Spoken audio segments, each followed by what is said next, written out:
आज शाम के वचन के मनन के लिए हम लोग निकालेंगे उत्पत्ति उसका 18वां अध्याय, जेनेसिस चैप्टर 18। उत्पत्ति उसका 18वां अध्याय और पहली 3 आयतों को हम पढ़ेंगे। First 3 versus, genesis chapter 18 first 3 versus. उत्पत्ति उसका 18वां अध्याय पहली आयत से लेकर तीसरी आयत तक। अब्राहम ममरे के बांज वृक्षों के बीच कड़ी धूप के समय तंबू के द्वार पर बैठा हुआ था।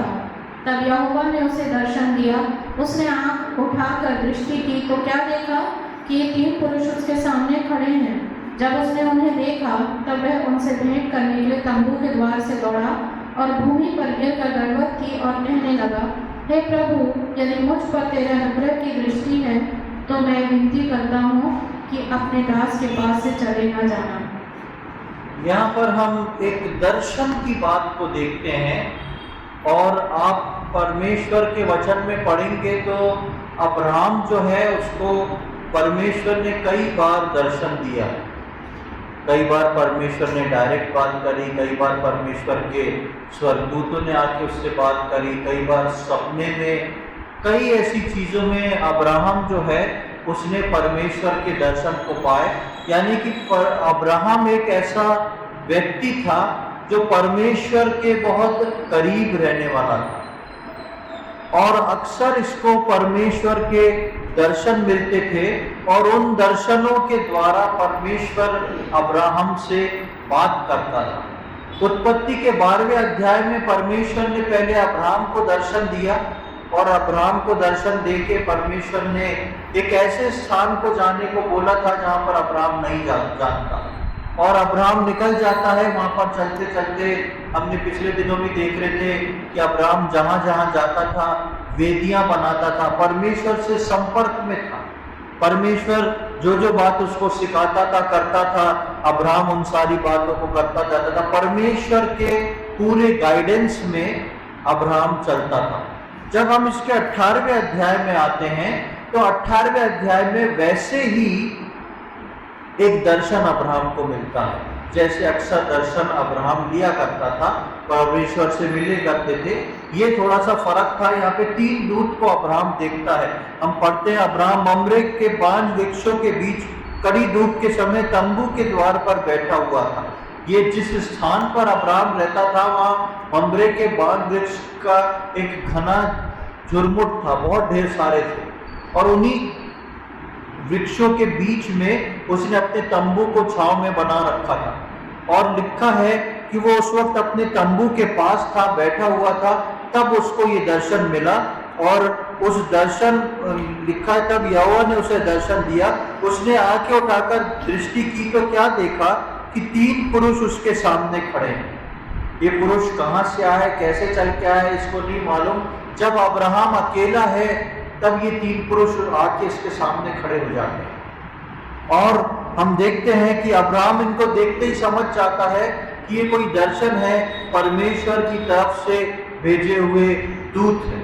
इससे पहले भी परमेश्वर जो है वो अब्राहम से ये प्रतिज्ञा कर चुका था, ये वायदा कर चुका था कि मैं तेरे को एक संतान देने पर हूं और वो संतान ऐसी होगी जो पूरे सब जगह को छा जाएगी, भरपूरी की संतान होगी। वो तेरे वंश जो है उससे बढ़ते जाएंगे, वो बालू की किनकों के समान, सितारों के, आसमान के सितारों के समान होंगे, ऐसा परमेश्वर अब्राहम को बोल चुका था। और उसी दर्शन को एक कंफर्मेशन के लिए हम देखते हैं कि यहाँ पर परमेश्वर जो है उसको फिर से एक दर्शन देता है और इस दर्शन में 3 स्वर्गदूतों को भेज देता है। ये 3 स्वर्गदूत थे, 3 पुरुष थे या परमेश्वर का 3 रूप था, ये अभी तक क्लियर नहीं है। कई बाइबल पंडित इसको अलग अलग तरीके से लेते हैं। कुछ लोग बोलते हैं कि ये 3 स्वर्गदूत आए थे, कुछ लोग बोलते हैं कि 3 मनुष्य आए थे, दूत के रूप में। कहाँ से आए, कहाँ चले गए, नहीं मालूम। और कुछ लोग कहते हैं ये त्रिएक परमेश्वर का एक प्रतिरूप था जो अब्राहम ने देखा था। उसको हम आगे एक वर्ष के द्वारा वो उसको अहमियत दी जाती है, उसको हम देखेंगे। तो हम यहाँ पर देखते हैं कि परमेश्वर के 3 दूत अब्राहम के पास आते हैं और एक प्रतिज्ञा करते हैं उससे, उसको एक पुत्र होगा। पर जब हम आगे की ओर बढ़ते हैं, इसकी 14वीं आयत को पढ़ें।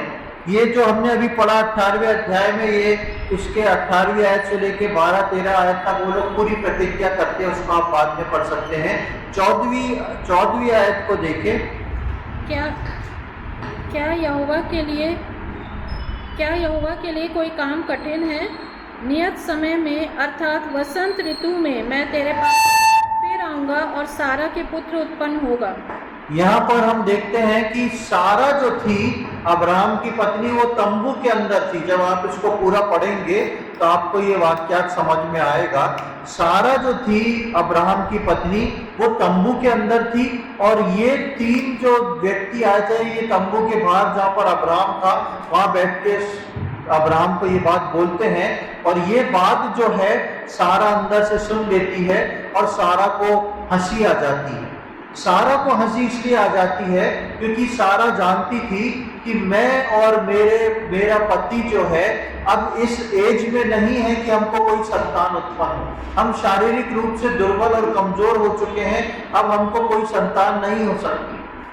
और उसको इस बात से हंसी आ जाती कि कैसे लोग हैं आके कैसी बात को कर रहे हैं। पर हम देखते हैं कि इस बात को परमेश्वर देख लेता है और 14वीं आयत में हम देखते हैं, लिखा है, क्या यहोवा के लिए कोई काम कठिन है?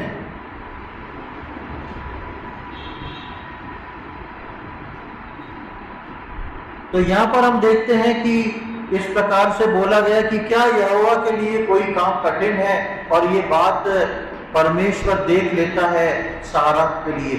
इसी वाक्य को लेके जो मैंने शुरू में बताया, ऐसा बोला जाता है कि ये त्रिएक परमेश्वर था जो दर्शन दिया था, कि यहाँ पे यहोवा ने बोला करके। और जो परमेश्वर ने कहा था वो हम देखते हैं कि परमेश्वर ने इन 3 व्यक्तियों को भेज के जो प्रतिज्ञा की थी, उसके बाद परमेश्वर ने, जब सारा ने इस प्रकार हंसी थी तो परमेश्वर ने बोला था, क्या परमेश्वर के लिए कोई काम कठिन है? और उसके बाद हम इसके 21वें अध्याय की पहली दूसरी आयत को पढ़ लें। उत्पत्ति उसका 21वां अध्याय, उसकी पहली दूसरी आयत। यहोवा ने जैसा कहा था वैसा ही सारा की सुधि लेके उसके साथ अपने वचन के अनुसार किया। सारा अब्राहम से गर्भवती हुई और उसके बुढ़ापे में उसी नियुक्त समय पर जो परमेश्वर ने उससे ठहराया था एक पुत्र उत्पन्न हुआ। यहाँ पर हम देखते हैं कि 18वें अध्याय में ये भविष्यवाणी की गई। 18वें अध्याय में अब्राहम को परमेश्वर ने एक प्रतिज्ञा दी गई, और 21वें अध्याय में जब हम आते हैं तो हम देखते हैं कि उसके पुत्र हो जाता है। अब्राहम अब लगभग 100 वर्ष का है। जब परमेश्वर ने अब्राहम को निकाला था उसके स्थान से 12वें अध्याय में, तब अब्राहम की उम्र को 75 वर्ष बाइबल में रिकॉर्ड किया गया है। अब्राहम 75 साल का था, 75 ईयर्स ओल्ड। और तभी परमेश्वर ने उससे वायदा किया था कि मैं तेरे को एक संतान दूंगा। और उसके बाद लगभग 25 साल लग जाते हैं, परमेश्वर अब्राहम को संतान नहीं देते। और 24वें साल की घटना है जिसको हमने पढ़ा है। 24 साल बाद परमेश्वर इन 3 दूतों को भेजता है और वो बोलते हैं अगले वर्ष तेरे को इसी ऋतु में जो है एक पुत्र होगा। 24 साल में अब्राहम भूल चुका था और 24 साल में अब्राहम इस बात को जान चुका था कि अब होना मुश्किल है। 24 साल तो बीत गए प्रतिज्ञा को, लेकिन 25वें साल जो है परमेश्वर ने जो कहा था अब्राहम से, और परमेश्वर ने सारा की बात को सुन के कहा था, क्या मेरे लिए कोई काम कठिन है? परमेश्वर ने उस प्रतिज्ञा को पूरा किया। प्रियो, परमेश्वर प्रतिज्ञाओं को पूरी करने वाला परमेश्वर है। परमेश्वर जब एक व्यक्ति से प्रतिज्ञा करता है, परमेश्वर जब अपनी निज प्रजा से प्रतिज्ञा करता है, परमेश्वर जब अपने लोगों से कुछ प्रॉमिस करता है, तो चाहे पृथ्वी उलट जाए, चाहे आसमान ऊपर से नीचे आ जाए, परमेश्वर ने जो कहा है परमेश्वर उसको करके रहता है। और उसके लिए प्रतिज्ञा को पूरा करना जो है कोई कठिन काम नहीं है। चाहे सिचुएशन कैसी भी क्यों ना हो जाए, सिचुएशन कितनी भी बद से बदतर क्यों ना हो जाए, परमेश्वर ने जो करना है वो परमेश्वर ने करना है, उसको कोई रोक नहीं सकता। हम लाजर के बारे में पढ़ते हैं नए नियम में, जब यीशु मसीह को पता पड़ा वो बीमार हुआ, यीशु मसीह वहां और रुक गया और लाजर को मरे 4 दिन हुए थे, तब यीशु मसीह वहां पर पहुंचा। यीशु मसीह को लाजर को जिंदा करना था और यीशु मसीह लाजर को जिंदा करके रहा। एक विधवा अपने पुत्र को लेके जाती है, वो उसकी अर्थी निकलती है, यीशु मसीह आके वहां पर उसको जीवित कर देते हैं। जहां जहां आप बाइबल में देखेंगे, जो जो काम, जो जो प्रतिज्ञाएं, जो जो बातें परमेश्वर ने कही थी, एक ना एक दिन वो पूरी जरूर हुई है। और मनुष्य विचलित होता है क्योंकि मनुष्य का समय और परमेश्वर का समय एक नहीं है, इसलिए हम अक्सर विचलित होके याव को छोड़ देते हैं, याव को खो देते हैं। और यहीं पर हम अब्राहम के जीवन में भी देखते हैं, लेकिन मनुष्य देरी होने पे अपने याव को खोता है और कैसा, जैसे सारा ने सोचा था वैसा मनुष्य सोचने लगता है। मनुष्य भी सोचता है कि अब तक नहीं हुआ तो कब होगा। जब परमेश्वर ने अब्राहम को बुलाया था, तभी परमेश्वर ने अब्राहम को बोल दिया था कि तेरे जो आगे की जनरेशन होगी वो 400 वर्ष तक गुलामी में जाएगी। अब्राहम सोच रहा होगा एक बच्चा भी नहीं है, एक बच्चा भी नहीं है, और परमेश्वर बोल रहा है कि तेरी आने वाली आबादी जो है 400 वर्ष तक गुलामी में जाएगी। लेकिन परमेश्वर ने अब्राहम को पुत्र दिया, उसके बाद याकूब, इसाक, याकूब, यूसुफ, और उसके बाद इजराइल के 12 गोत्र एक बड़ा राष्ट्र बन गया और वो लोग गुलामी में गए। और 430 वर्ष बाद परमेश्वर ने उनकी सुधि लेके उनको बाहर निकाला। ये क्या था प्रियो? ये वो था कि जो प्रतिज्ञा परमेश्वर ने की थी, प्रतिज्ञा, उस प्रतिज्ञा को परमेश्वर पूरी करना जानता है। मनुष्य सामने की परिस्थितियों को देख के चलता है। मैं और आप, हमारे जीवन में आज क्या घट रहा है या कल क्या हमारे जीवन में घटना हुई थी, हम उसको देख के चल रहे हैं। और परमेश्वर अपनी प्रतिज्ञा को पूरी किए बिना रुक नहीं सकता। परमेश्वर ने जिस बात को बोला है, परमेश्वर ने अपने ठहराए हुए समय पे वो अपनी प्रतिज्ञा को हर हाल में पूरा करता है। चाहे मनुष्य पास ऑन हो जाए, इधर से उधर हो जाए, कई चीज हो जाए, परमेश्वर ने जब अब्राहम को बोला था 430 वर्ष गुलामी में जाएंगे, वो चीज देखने को अब्राहम जिंदा नहीं रहा, लेकिन परमेश्वर की प्रतिज्ञा जिंदा रही और अब्राहम की संतानों ने उस प्रतिज्ञा को अपने जीवन में पूरा होते देखा। वो लोग कनान में पहुंचाए गए, उसको पूरा होते देखा गया। और आज तक हमारे बीच में, हमारे विश्व के नक्शे में इजराइल राष्ट्र जो खड़ा हुआ है, वो परमेश्वर की उस प्रतिज्ञा के कारण खड़ा हुआ है। यानी कि परमेश्वर जिन प्रतिज्ञाओं को करता है, रखता है, उन प्रतिज्ञाओं को पूरा भी करता है। चाहे कितनी भी देर क्यों ना हो जाए, हमको देर लगती है, लेकिन वो देरी जो है वो परमेश्वर के लिए उसमें कोई देरी नहीं लगती। जब इसमें समय लगता है, जब परमेश्वर ने मेरे या मुझको और आपको परमेश्वर के वचन के द्वारा कोई प्रतिज्ञा मिली है, उसमें अगर समय लग रहा है, तब उस समय में हमारे जीवन में क्या होता है, इस चीज को आज हम जल्दी से कुछ आयतों में देखेंगे। मेरे साथ निकालने उत्पत्ति उसका 15वां अध्याय, जेनेसिस चैप्टर 15, उत्पत्ति उसका 15वां अध्याय और उसकी 7वीं आयत से लेकर 10वीं आयत तक पढ़ेंगे। Genesis chapter 15 verse 7 to 10। तब उसने उससे कहा, मैं वही यहोवा हूँ जो तुझे कसदियों के पूर्ण नगर से बाहर ले आया कि तुझको इस देश का अधिकार दूं। उसने कहा, हे प्रभु यहोवा, मैं कैसे जानूं कि मैं इसका अधिकारी हूँगा? यहोवा ने उससे कहा, मेरे लिए 3 वर्ष की एक कलों और 3 वर्ष की एक बकरी और 3 वर्ष का एक भेड़ा और एक पिंडू और कबूतर का एक बच्चा ले। इन सबों को लेकर उसने बीच से 2 टुकड़े कर दिया और टुकड़ों को आमने सामने रखा, पर चिड़ियों के उसने टुकड़े नहीं किए।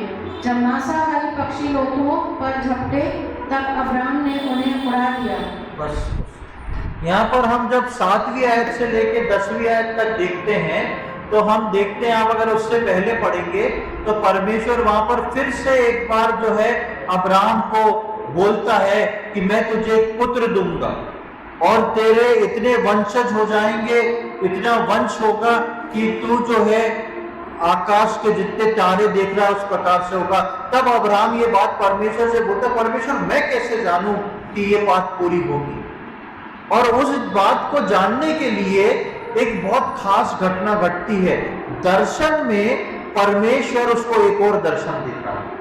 ये अब्राहम के जीवन के डबल दर्शन थे। दर्शन में परमेश्वर उसको एक दर्शन देता है, एक और दर्शन देता है, और परमेश्वर अब्राहम से बोलता है तू ये सामान लेके आ, एक वेदी को बना और उस वेदी में मेरे लिए इनको चढ़ा दे। और उसके बाद परमेश्वर आगे क्या करेगा ये नहीं बताता है, लेकिन परमेश्वर उसको कुछ बलिदान चढ़ाने को बोलता है और परमेश्वर चाहता है कि ये बलिदान चढ़ाए और परमेश्वर उसको ग्रहण करे, और ये उस बात का सबूत होता है। तो ये तो एक घटना हो गई, लेकिन जैसा परमेश्वर ने अब्राहम को बोला था तू ऐसा ऐसा कर, अब्राहम ने फटाफट वेदी बनाई, जो जो परमेश्वर ने बोला था वो सब रख दिया, लेकिन परमेश्वर नहीं आया।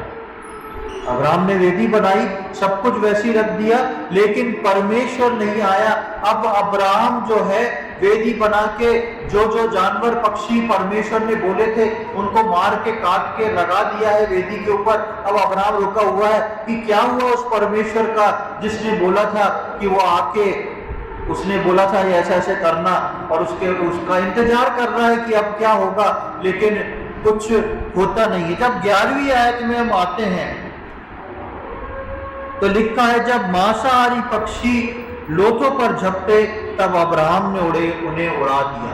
अब पहली चीज हो रही है, परमेश्वर ने अब्राहम को से एक प्रतिज्ञा की, ये काम कर, फिर देख मैं तुझको सबूत देता हूं या मैं आता हूं। और शायद अब्राहम जानता होगा कि परमेश्वर आएगा, क्योंकि अब्राहम कई बलिदान चढ़ा चुका था, उसे मालूम था कि बलिदान जब चढ़ाया जाता है तब क्या होता है।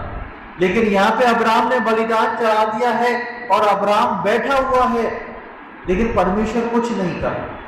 और उस समय में क्या होता है, यहाँ पर हम देखते हैं कि मांसाहारी पक्षी जो थे वो लोथों पे झपटने लगे। आप देखते हैं जब ऐसा कुछ मांस पड़ा रहे तो जंगली पक्षी जो होते हैं जैसे चील है, गिद्ध है, ये सब इस प्रकार के जो है ऐसे मांस को उठाने के लिए आते हैं। वैसा जो है मंजर वहां का हुआ कि उस वेदी पे इतनी देर इंतजार करता रहा अब्राहम, लेकिन वैसा कुछ नहीं हुआ। ये मांसाहारी पक्षी जो थे वहां पर झपटने लगे। ये मांसाहारी पक्षी जो हैं ये परमेश्वर के वचन में किस बात को बताते हैं? ये मांसाहारी पक्षी जो है परमेश्वर के वचन में शैतान के आक्रमण को बताते हैं। ये मांसाहारी पक्षी जो हैं वो अब्राहम के उस बलिदान के ऊपर, यानी कि अब्राहम का परमेश्वर के साथ जो रिलेशनशिप था उसके ऊपर ये मांसाहारी पक्षी जो है झपट्टा मारने पे हैं कि ये वेदी जो है इसको परमेश्वर ग्रहण ना करे, इस वेदी को करप्ट कर दिया जाए। अगर एक मांसाहारी पक्षी भी आकर उस वेदी पे बैठ जाता तो वो वेदी अशुद्ध हो जाती।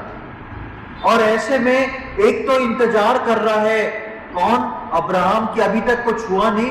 दूसरा, मांसाहारी पक्षी जो है वो आक्रमण कर रहे हैं। प्रियो, मैं और आप जब परमेश्वर की दी हुई प्रतिज्ञा का इंतजार करते हैं तो ऐसे शैतान के बहुत सारे आक्रमण मेरे और आपके जीवनों में, मेरे और आपके कार्यों में, मेरे और आपके विचारों में होते हैं।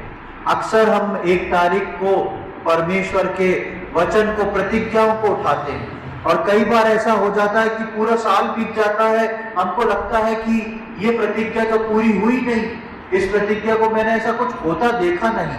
अब 2 जनवरी आ गया तो क्या हो गया? दूसरी प्रतिज्ञा मिल गई। अब उसके बाद उस प्रतिज्ञा को, या पहली प्रतिज्ञा जो है हमारे दिमाग से निकल गई, दूसरी प्रतिज्ञा है। लेकिन प्रियो, जान रखें, यदि आपने विश्वास योग्यता से प्रार्थना करके प्रतिज्ञाओं को उठाया है आप परमेश्वर के समय सीमा को समझने की कोशिश करें। आप अपना 1 जनवरी से 31 दिसंबर को ना देखें।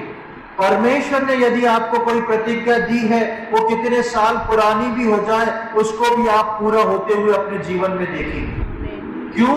क्योंकि परमेश्वर ने कहा है, और जो परमेश्वर कहता है वो होके रहता है, चाहे फिर कुछ भी हो जाए। चाहे आपको लगे कि आप संभव ही नहीं है, सारा को लगा अब ये संभव ही नहीं है, और सारा अपने तंबू में हंसने लगी, परमेश्वर ने सारा को टोक दिया।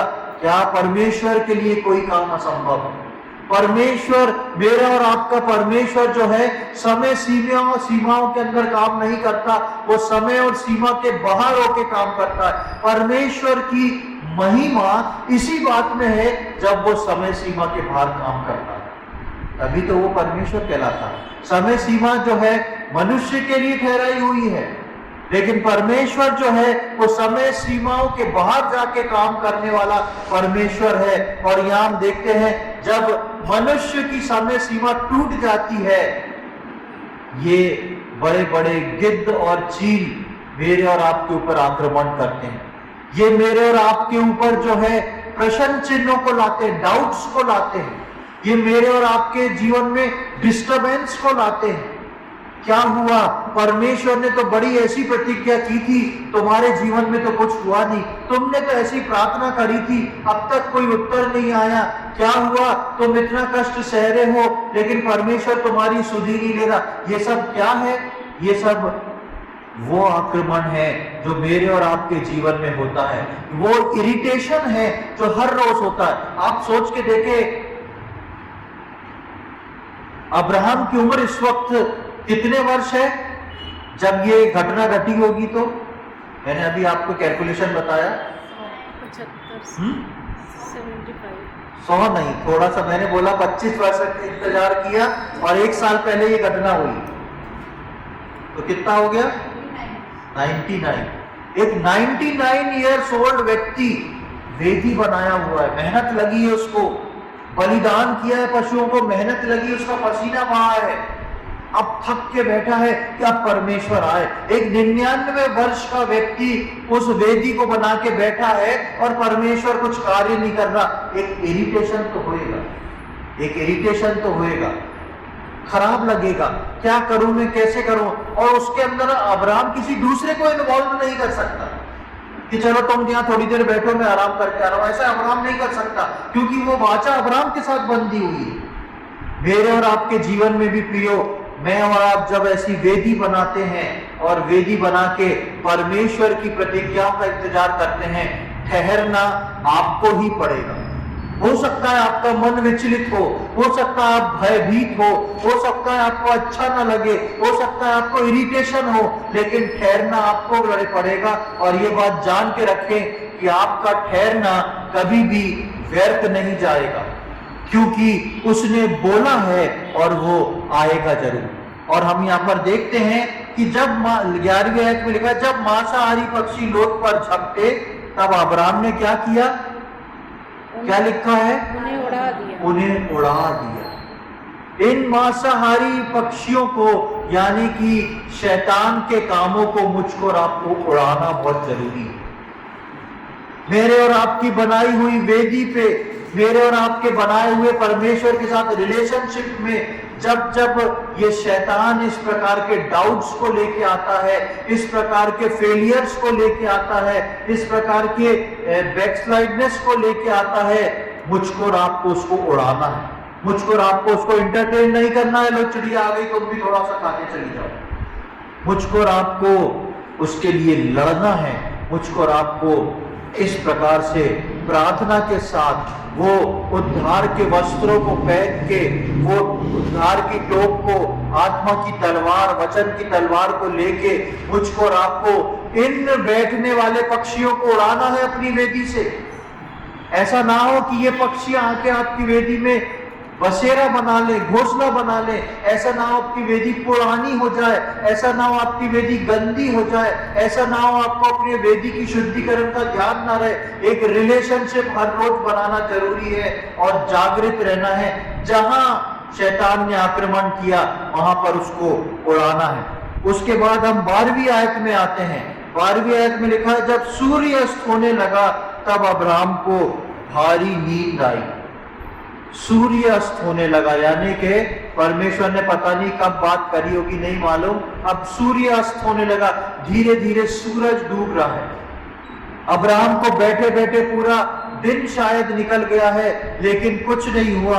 और लिखा है, और देखो अत्यंत भय और महाअंधकार ने उसे छा लिया। यहाँ पर सूर्य अस्त होना बाइबल में हम समय सीमा को समाप्त होता देखते हैं।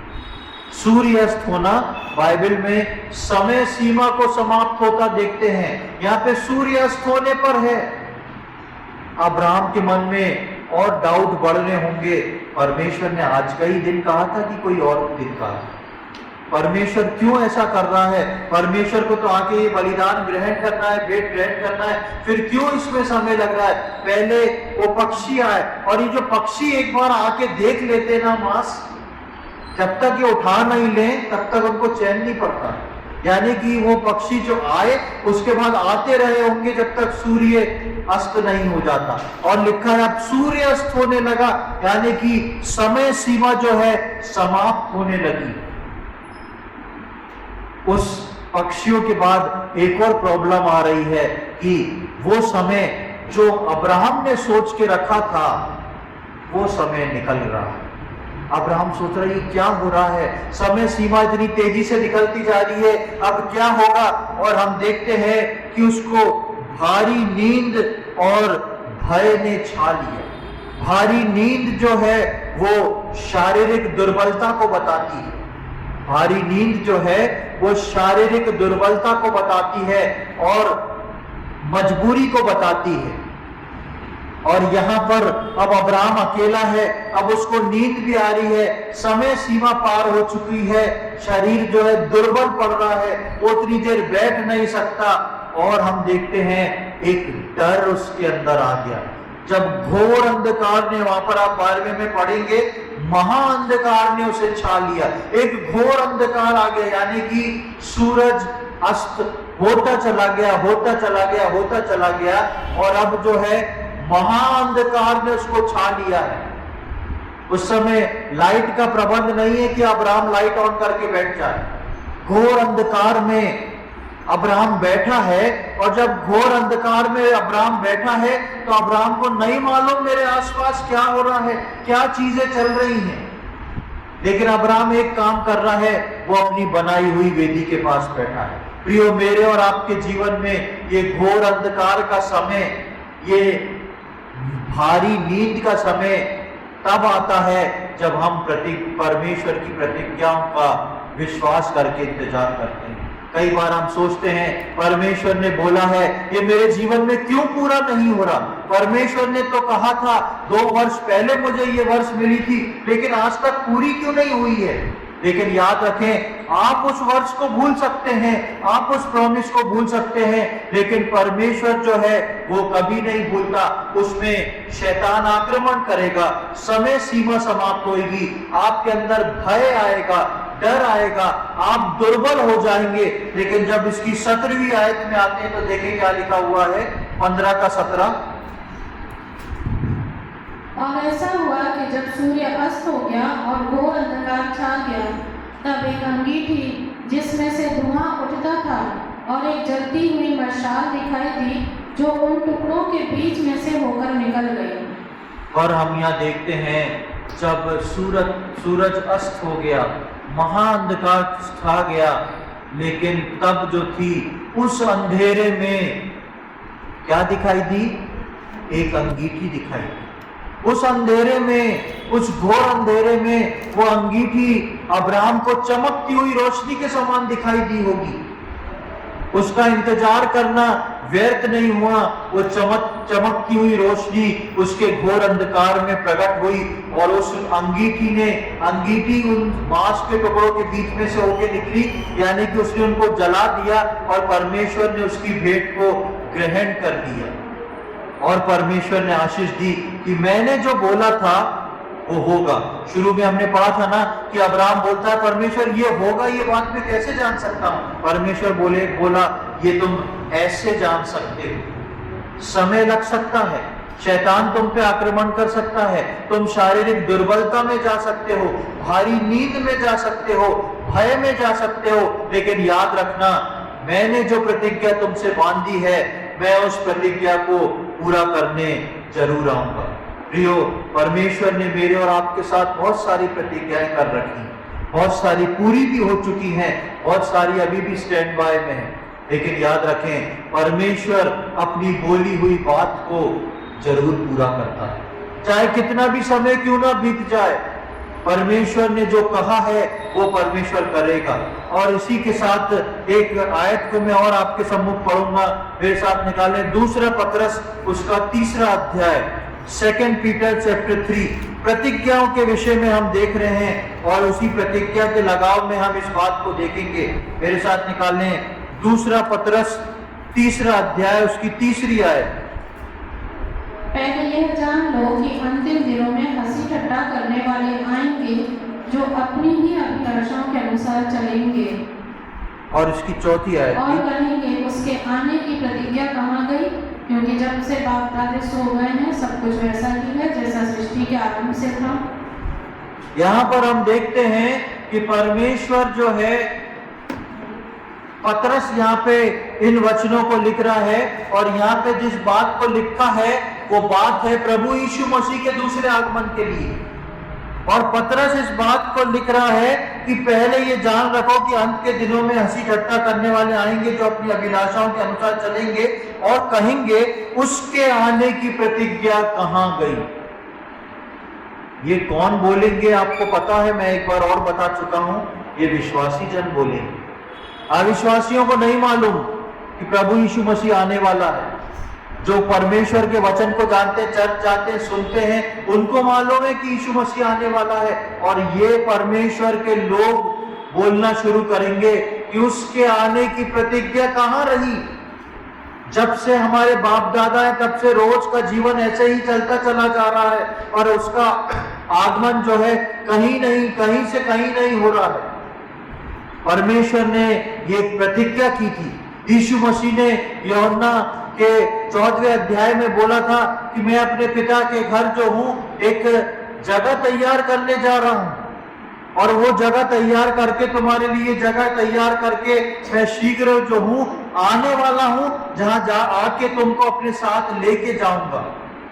ये जगह तैयार करने परमेश्वर इस प्रभु यीशु मसीह आज से 2026 साल पहले बोल के गया, लेकिन 2026 साल पूर्ण हो गए लेकिन यीशु मसीह नहीं आया। लेकिन याद रखें प्रभु ने जो बोला है वो होके रहेगा। और अंत के दिनों में लोग ऐसा बोलना शुरू करेंगे। और कैसे लोग बोलना शुरू करेंगे?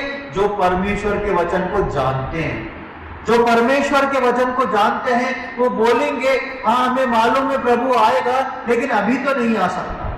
क्यों? क्योंकि हर रोज हम अपने जीवन में देख रहे हैं, हम बचपन से बड़े हो गए हैं, ऐसा कभी हुआ नहीं।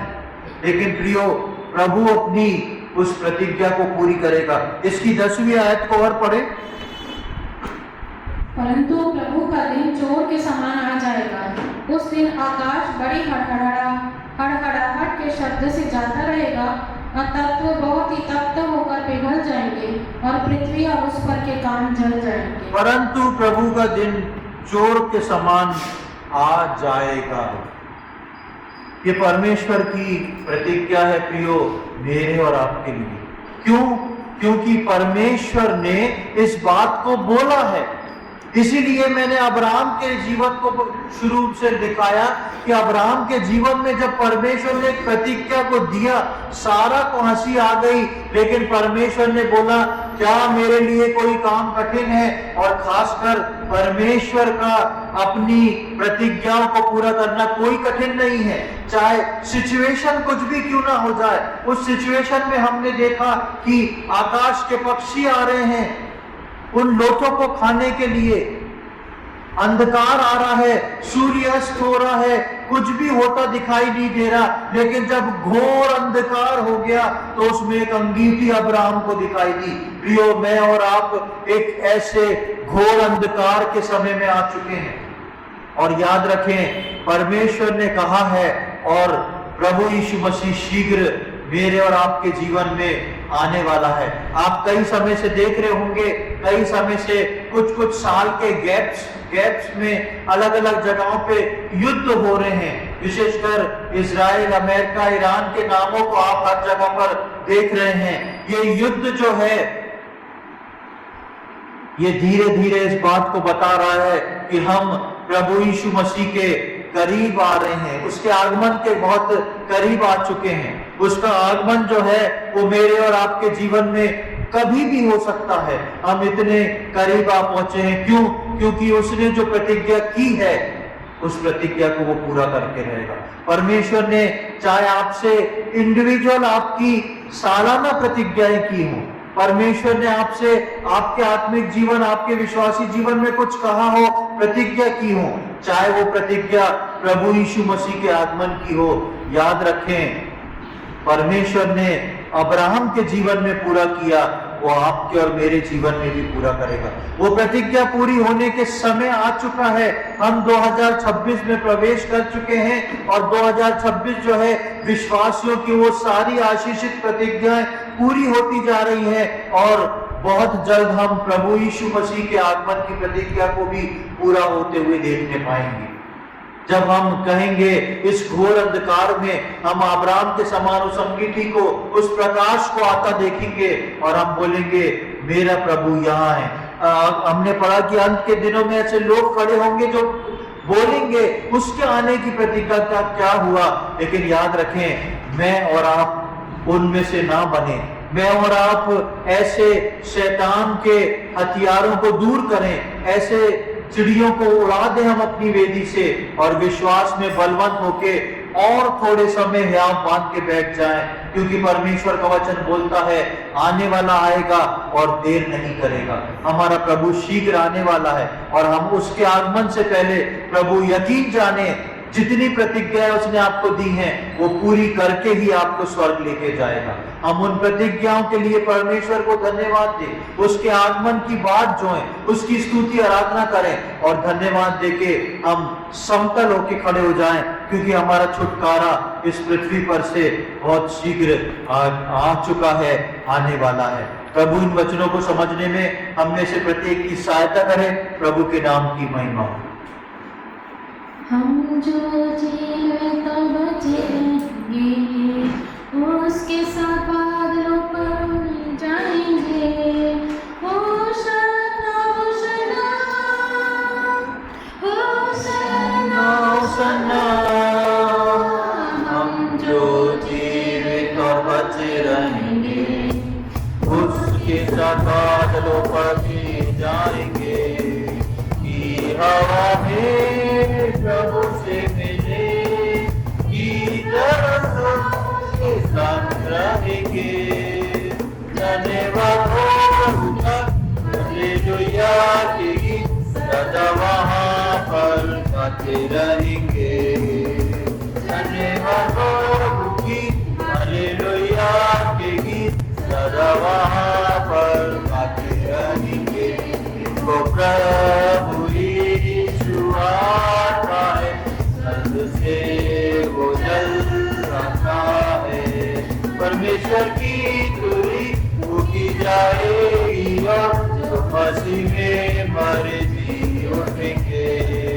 परमेश्वर की तुरी उठी जाएगी और जो मसीह में मरे जी उठेंगे। वो प्रभु यीशु आता है, स्वर्ग से वो चल रहा है। आइए हम प्रार्थना करें।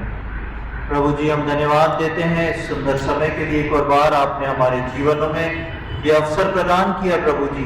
प्रभु, आपके वचनों से हम आज सीखने पाए कि प्रभु जब आप प्रतिज्ञा करते हैं उन प्रतिज्ञाओं को आप पूरा करते हैं। अब्राहम के जीवन से हमने देखा प्रभु जी, अब्राहम को प्रभु आपने प्रतिज्ञा दी और प्रभु उस प्रतिज्ञा को प्रभु समय लगा, लेकिन आपने पूरा करा। आपने प्रतिज्ञाओं के लिए बोला कि क्या मेरे लिए इसको पूरा करना कोई कठिन है। प्रभु हम धन्यवाद देते हैं, हम सबके जीवनों में भी आपने बहुत सारी प्रतिज्ञाएं दी हैं, और आज प्रभु हम सब एक मन होके मिलके विश्वास करते हैं प्रभु की उन प्रतिज्ञाओं को प्रभु जी आपने जो दी हैं उनको आप अपने समय पे बहुत जल्द पूरा करने जा रहे हैं। और इन सारी प्रतिज्ञाओं से एक बड़ी प्रतिज्ञा कि पिता परमेश्वर आप अपने इकलौते पुत्र को हमको लेने को भेजने वाले हैं, उसके लिए हम धन्यवाद देते हैं। बहुत जल्द प्रभु जी हम आपके उस महान आगमन को इस घोर अंधकार में देखेंगे प्रभु जी, उसके लिए हम आपकी स्तुति करते हैं, धन्यवाद देते हैं प्रभु। और प्रभु हम कलीसिया मिलके आपसे विनती करते हैं कि हे प्रभु यीशु आप शीघ्र आए प्रभु जी, आप अपनी कलीसिया को लेने आए, अपनी दुल्हन को लेने आए। और प्रभु जी हम में से जितने आज यहाँ पर उपस्थित हैं हम एक एक के लिए प्रार्थना करते हैं प्रभु जी, अपने आगमन के लिए हम सबको तैयार करें, हम में से कोई भी छूटने ना पाए प्रभु जी। आपके आगमन पे हम अपनी सेवा को पूरी करके तैयार खड़े होकर रहने वाले हो सके प्रभु, ऐसी हमारी विनती प्रार्थना है प्रभु जी। आज के दिन के लिए हम धन्यवाद देते हैं प्रभु, आपने प्रार्थना को सुना उसके लिए धन्यवाद देते हैं। सारी बातें अपने उद्धारकर्ता प्रभु यीशु मसीह के पवित्र और मीठे नाम से मांगते हैं, आमीन।